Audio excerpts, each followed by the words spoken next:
अगर आपको भी क्वांट के क्वेश्चन सोल्व करने में ज़्यादा टाइम लगता है या आप क्वेश्चंस को सोल्व ही नहीं कर पाते तो यकीन मानिए ये वीडियो आप ही लोगों के लिए है। आज के सेशन में हम चर्चा करेंगे कि किस तरीके से क्वांट के सेक्शन में ज़्यादा स्कोर करने के लिए स्पीड की क्या भूमिका है, इस स्पीड को किस तरीके से बढ़ाया जा सकता है या स्पीड की हमें ज़रूरत ही क्यों पड़ती है। तो सबसे पहले स्टार्ट कर लेते हैं व्हाई दिस इज नीडेड। तो सबसे पहला जो कारण है जिसके लिए हमें स्पीड की ज़रूरत पड़ती है, lack of time in exam. जब भी आप कोई एग्जाम देते हैं, सपोज मैं एग्जाम्पल लेता हूँ RBI ग्रेड बी का, तो इस पर्टिकुलर सेक्शन से आपसे 30 क्वेश्चन पूछे जाते हैं और सेक्शनल टाइमिंग आपकी 25 मिनट रहती है। तो 25 मिनट में 30 क्वेश्चन सोल्व करने के लिए आपको बहुत जल्दी क्वेश्चंस को सोल्व करना पड़ेगा, तभी जाकर के आप इस सेक्शन को क्लियर कर पाएंगे और इस एग्जाम में जो फेज 1 है उसको क्लियर कर पाएंगे। दूसरा, फॉर कॉन्फिडेंस, अगर हम इस पर्टिकुलर सेक्शन से ज्यादा क्वेश्चन और जल्दी सोल्व कर लेते हैं तो ये हमारा बेस होगा दूसरे सेक्शंस के लिए कि वहां पे हम किस तरीके से परफॉर्म कर पाएंगे। तीसरा, फॉर गुड स्कोर, अगर हमारा इस सेक्शन से स्कोर अच्छा रहता है तो ये हमारी कट ऑफ को क्लियर करने में या मेरिट में लाने के लिए हमें बहुत हद तक मजबूत बनाता है और हमें इजीली क्वालिफाई करवा सकता है। तो ये तीनों कारण है जिसकी वजह से हमें स्पीड जो है क्वांट सेक्शन में वो जरूरी चाहिए। बट द कारण जो मेन रीजन है how it can be done, इसको किस तरीके से बढ़ाया जा सकता है, तो इसको मैं दो पार्ट में डिवाइड करने वाला हूं।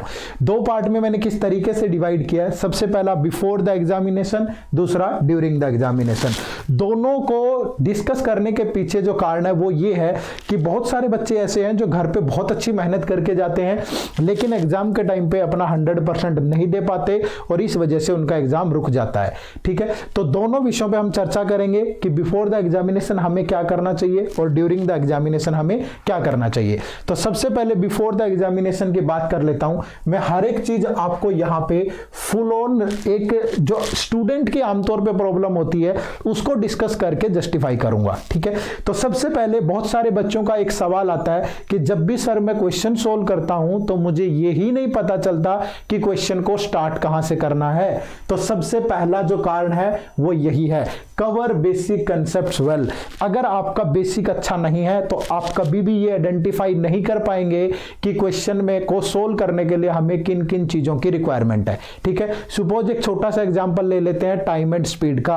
अगर मुझसे पूछा गया है कि एक ट्रेन किसी रेलवे स्टेशन को क्रॉस करती है इतने टाइम के अंदर और उसकी लेंथ जो है इतनी है तो हमें स्पीड बतानी है, तो जब तक हम यही नहीं आइडेंटिफाई कर पाएंगे कि ट्रेन जब रेलवे स्टेशन को क्रॉस करती है तो डिस्टेंस क्या बनेगा, टाइम को किस तरीके से रोटेट करना है, स्पीड को कैसे करना है, तो आप क्वेश्चन को सॉल्व नहीं कर पाओगे। यही भूमिका आपकी बहुत सारे क्वेश्चंस में रहती है। जैसे सिंप्लीफिकेशन है, वहां पे आपको स्क्वायर रूट, क्यूब रूट या कैलकुलेशन की बहुत अच्छी जरूरत होती है।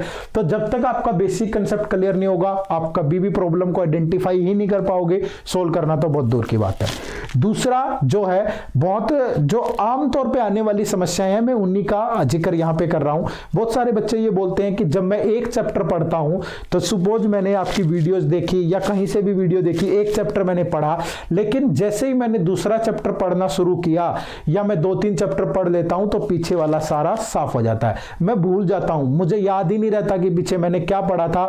उस टाइप के क्वेश्चंस को मैं दोबारा सोल्व ही नहीं कर पाता। उसका सबसे बड़ा कारण क्या है, एक राइट सीक्वेंस का होना जरूरी है।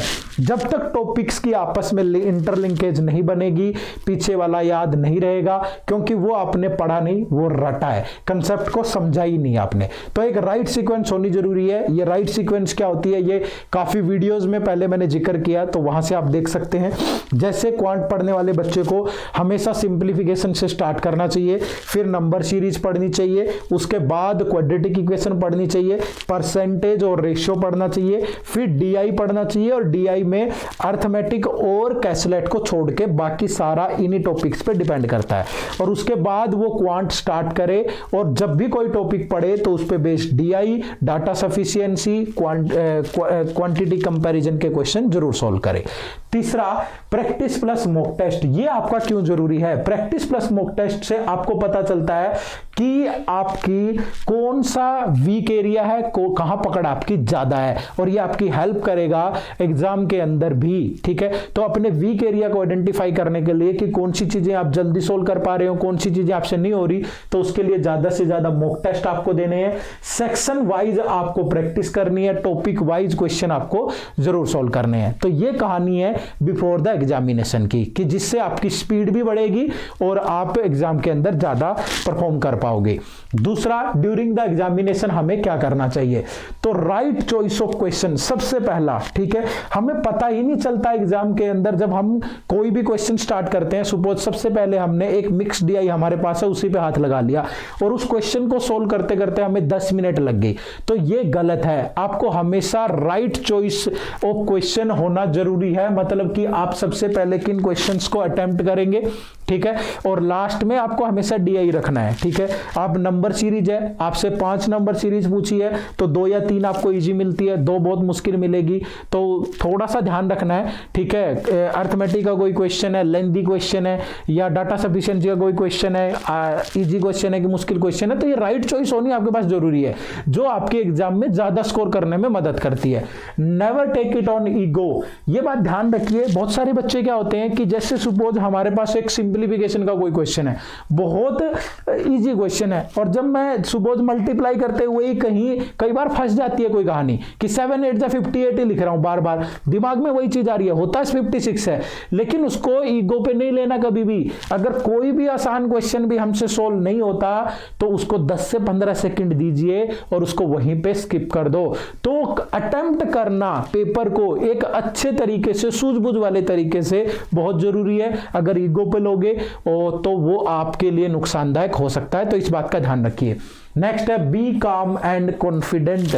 ये मैं क्यों बता रहा हूं आपको, कई बार हमें एग्जाम के अंदर थोड़ा सा झटका लग जाता है कि वो जो हम एक जो होता है ना कि पीवाईक्यू एनालाइज करने के बाद हमने देखा कि बार बार इन्हीं टॉपिक से क्वेश्चन पूछ रहा है, और जब हम एग्जाम के अंदर गए तो थोड़ा सा पैटर्न में बदलाव आ गया।